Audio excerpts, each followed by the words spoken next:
What kind of room here? They are making iron utensils in this room over here. They melt the iron in that hole. Wow. The terracotta molds left behind were once used to make tools out of iron. But what was created in the next room was a matter of life and death. Now, what is this room? What was this used for? It's a workshop, and it's also interesting because there is a pigeon house inside the workshop. Oh, really? You know why? Why? Because they're making gunpowder out of the pigeon poop. Many ancient civilizations considered pigeon droppings a precious commodity. Cappadocians had known for centuries that this bird excrement was high in nitrates, and they often used it as fertilizer. But after the invention of firearms, they realized this highly explosive substance was perfect for making homemade gunpowder. And over 500 years later, I was standing in the middle of a subterranean weapons factory.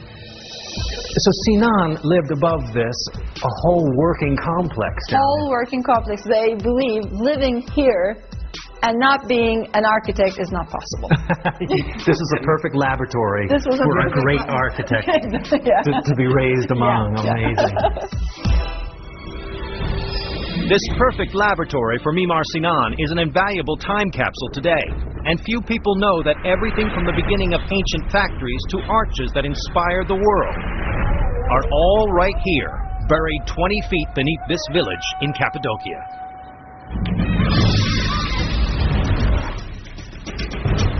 Up next, a fortified 13th century luxury hotel buried underground.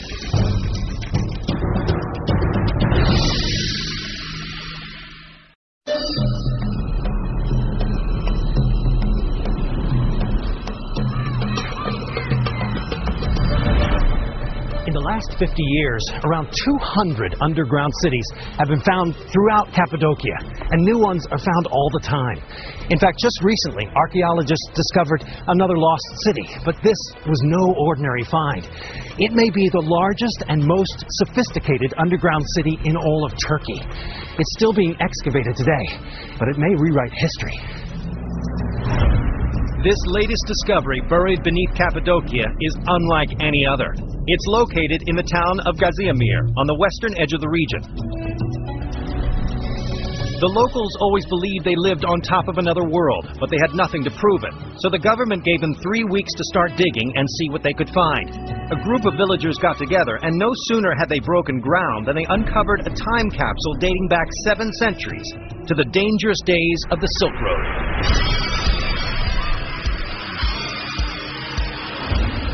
Wow, there's just new excavation everywhere here. Everywhere, yes, there. I can see all this excavation going on. Archaeologist Guzin Karaköy is in charge of this one-of-a-kind dig. So this is the new underground city they found. The Silk Road was the major freeway of the ancient world. It was the lifeline that allowed people to get from one place to another, transporting everything under the sun. Incredibly, it extended 7,000 miles, which meant that rest stops were needed. And when it came to rest stops, the Turks went big. Here, beneath Gaziamir, sits a caravanserai, or a fortified 4 seasons of the ancient world. Experts believe this complex might go back 800 years. This rest stop fell out of favor in the 14th century, and hundreds of years of dirt and debris buried it beneath the ground, until 3 months ago, when they cleared away the mud and exposed the newest piece of Cappadocia's past. So all of this was underground before. Today, we were the first to ever be given access into this unseen underworld. Off we go.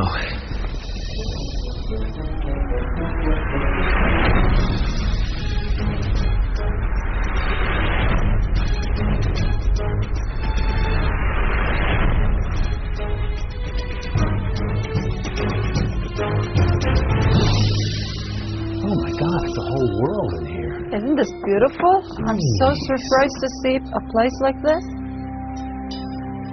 It's gigantic. But what was such a massive caravanserai doing beneath Gaziamir? This village sat strategically on the busy 7,000-mile Silk Road. Caravanserais like this one were built every 18 to 25 miles, the distance a camel could cover in a day's travel. It's hard to tell today, but 800 years ago, this would have been an impressive sight. Travelers from all over the world would have entered through a massive guarded gate. Security was always a major concern. Once inside, there were stables for their animals, storage room for their goods, sleeping quarters, baths, wineries, a central room where food was served, and areas for doing business. In essence, it was a city of its own. Caravanserais like this one cover 50,000 square feet, more than an acre. Without these caravanserais, long-distance trading would have been virtually impossible. Fountains, baths, and wineries where guests could unwind after a long day of travel made it well worth the hefty price guests paid to stay here. What is this here? That's the cork. So this kept the wine safe? Yeah, that's the cork. How beautiful. But the luxurious life the innkeepers provided their guests was only a temporary escape from the outside world. In fact, in the 13th century, this entire region was sketchy. This 4-star hotel was smack dab in the middle of a war zone.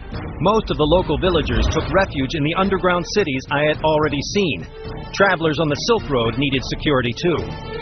The Eastern Roman Empire was left weak and vulnerable by the Fourth Crusades in 1204. Muslim Turkish tribes had infiltrated the area and were constantly at war with each other and anyone in their path. And brutal Mongol invasions were always a threat.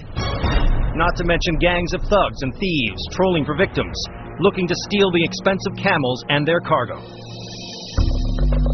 Wow, Don, look at this. Yeah. This is not like the tunnels we've been to. No, not at all. It's huge, for one thing. I mean, literally, the tunnels are big. The tunnels were used as corridors to get from room to room. At 10 feet tall, they were larger than most, but they had to be.